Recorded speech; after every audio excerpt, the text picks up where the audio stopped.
Bienvenidos a una edición más de Desde la Mesa de Inversiones. Les saluda Isai Martínez, analista de inversiones, y junto a Mauricio Paniagua recapitularemos sobre los principales acontecimientos en los mercados internacionales y el desempeño del fondo APB Crecer Balanceado durante mayo de 2024.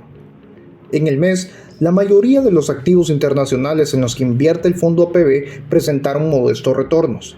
Dentro de la renta variable internacional, el índice S&P 500 marcó nuevos máximos históricos, colocándose por encima de los 5.300 puntos. Por su parte, la renta fija internacional tuvo notables avances dirigidos por los bonos corporativos y del Tesoro de Estados Unidos. Como resultado del desempeño histórico, el fondo APB ha obtenido un retorno en los últimos 12 meses del 6.84%. En mayo, se mejoró el sentimiento de los inversionistas tras las desvalorizaciones ocurridas durante abril. El optimismo relució tras el cierre de la temporada de ganancias corporativas y las expectativas sobre tasas de interés. También, los riesgos geopolíticos que se hicieron notar en abril parecieron estabilizarse durante mayo. Todo esto se reflejó en el buen desempeño que obtuvo tanto la renta variable y fija internacional. A inicios del mes, el mercado obtuvo avances tras la reunión de la Reserva Federal, donde se dejaron las tasas de interés nuevamente sin cambios, tal y como se esperaba. Con esto, se acumulan 6 reuniones consecutivas donde las tasas se han mantenido en pausa en el rango del 5.25 al 5.50%. Además, en su discurso el presidente de la Fed, Jerome Powell, enfatizó que es poco probable que el próximo movimiento del Banco Central sea una subida de tasas. A la vez, diferentes funcionarios durante mayo reconocieron que la política monetaria se encuentra actualmente en territorio restrictivo. La postura de la Fed ha sido al mismo tiempo reforzada por los datos mensuales de inflación y empleo que han mostrado una evolución diferente a la esperada por los inversionistas a inicios del año. La lectura de inflación del último mes resultó de 3.4% y cabe mencionar que desde la segunda mitad de 2023 la inflación ha fluctuado en el rango del 3 al 3,5%. Viendo dentro de las categorías, la tesis deflacionaria se ha cumplido, porque diferentes presiones inflacionarias que se tuvieron después de la pandemia han retrocedido. Entre ellas podemos mencionar los carros usados, los alimentos, bienes manufacturados, incluso la gasolina, que se ha estabilizado en el rango de $70 a $80 por barril. Aún así, los componentes de las rentas de las viviendas y seguros de automotor siguen elevados y explican casi la totalidad de las actuales presiones inflacionarias medidas en los precios al consumidor de Estados Unidos. Estas categorías ahora han comenzado a retroceder, pero de forma moderada, dado la forma del cálculo que retrasa la incorporación de nuevos datos y provocando que todavía estén presentes los efectos post-pandemia. Se espera que para el resto del año continúen con dicha tendencia y aporten a la reducción de la inflación. Por otro lado, datos de empleo y PIB demostraban que la economía de Estados Unidos aún se encuentra creciendo a un buen ritmo, pero señalando cierta moderación. Esto se reflejaba en ciertas encuestas que miden la actividad manufacturera y de servicios, que continúan señalando una leve expansión. La historia diferente se ha visto en los datos de Europa, donde la actividad ha estado en meses previos en contracción, pero la tendencia de los últimos meses ha señalado mejoras. Tras estos acontecimientos, el mercado ha descontado que para este año la Reserva Federal recorte sus tasas de interés al menos una vez este año.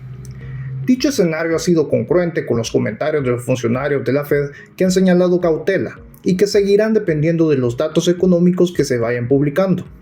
Por ejemplo, en Europa la situación haya sido diferente, donde los débiles datos económicos previos han ocasionado que los funcionarios muestren mayor interés en comenzar antes los recortes de tasas. Se espera actualmente que el Banco Central Europeo inicie sus recortes a inicios de esta segunda mitad del año. Como era de esperarse, todos estos factores anteriormente mencionados contribuyeron al desempeño de la renta fija internacional de mayo.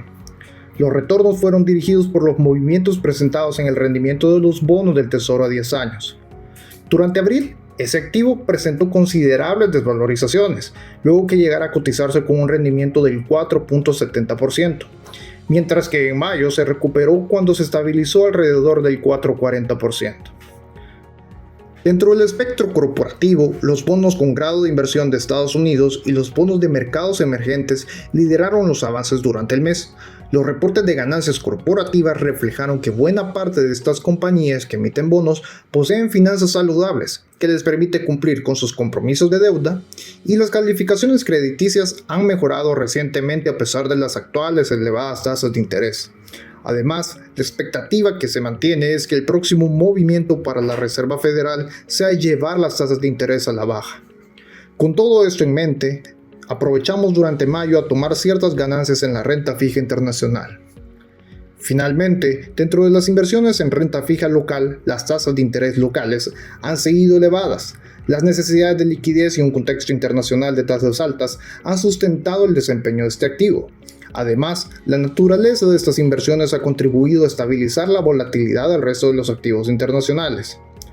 Aun si se llegaran a dar pronto los recortes de tasas en el extranjero, esperamos que eso suceda con cierto desfase en las tasas locales. Dicho todo esto, cedo la palabra a Mauricio, para que nos expliques cuál es la perspectiva que se tiene para la renta variable internacional en los próximos meses. Un saludo a todos, soy Mauricio Paniagua, especialista senior de inversiones, y me sumo a este episodio para comentarles sobre el desempeño de la renta variable internacional. En mayo, las acciones de Estados Unidos obtuvieron un retorno alrededor del 5%, siendo lideradas por las acciones del sector tecnológico y de comunicaciones. En el resto de las regiones, las inversiones en los mercados accionarios de Europa y Japón presentaron avances cercanos al 3% durante el mes. En Estados Unidos, el índice S&P 500 marcó un nuevo récord histórico alcanzando los 5.300 puntos. Con esto, recuperó por completo las desvalorizaciones ocurridas durante abril. Como se mencionaba anteriormente, las renovadas expectativas de recortes de tasas apoyaron también a la renta variable internacional. Otro factor importante fue la finalización de la temporada de resultados corporativos. En particular, para las compañías del índice S&P 500 se reportó un crecimiento de ventas del 4% y un crecimiento de ganancias superior al 7% durante el primer trimestre de 2024.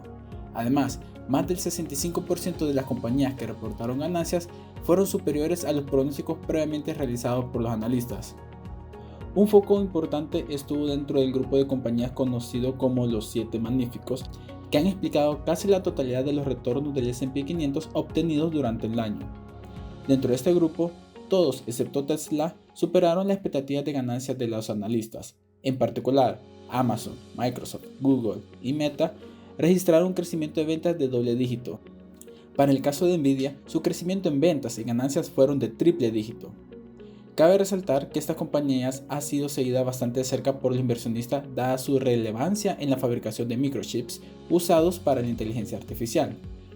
Los analistas esperan que este tema dirija el crecimiento de la propiedad para el largo plazo. En otras regiones, la debilidad del yen contra el dólar ha seguido marcando mínimos históricos. A pesar de esto, las acciones de Japón les benefician en cierta parte por su exposición al comercio internacional. Además, el Banco de Japón ha adoptado una política monetaria diferente a la de otros bancos centrales de países desarrollados. No tienen planificado bajar sus tasas de interés porque han logrado salir de la espiral deflacionaria con la que han lidiado por años. Tras haber salido de tasas de interés negativas, se esperan moderados aumentos de tasas para los próximos meses. Finalmente, dentro de los mercados emergentes, las acciones de China tuvieron un notable impulso durante mayo. Tras la crisis inmobiliaria, la estabilidad financiera parece estar regresando en China, a medida que el gobierno ha continuado implementando medidas para rescatar al sector inmobiliario. Considerando todo esto, desde el equipo de inversiones monitoreamos de cerca nuestras principales tesis de inversión. Mantenemos una gestión activa del portafolio en donde incorporamos dichas tesis que nos permiten aprovechar las tendencias de los mercados. Además, contamos con equipos de la región con los que discutimos las diferentes estrategias para cada uno de los activos. Esto con el fin de lograr la mejor rentabilidad en el largo plazo.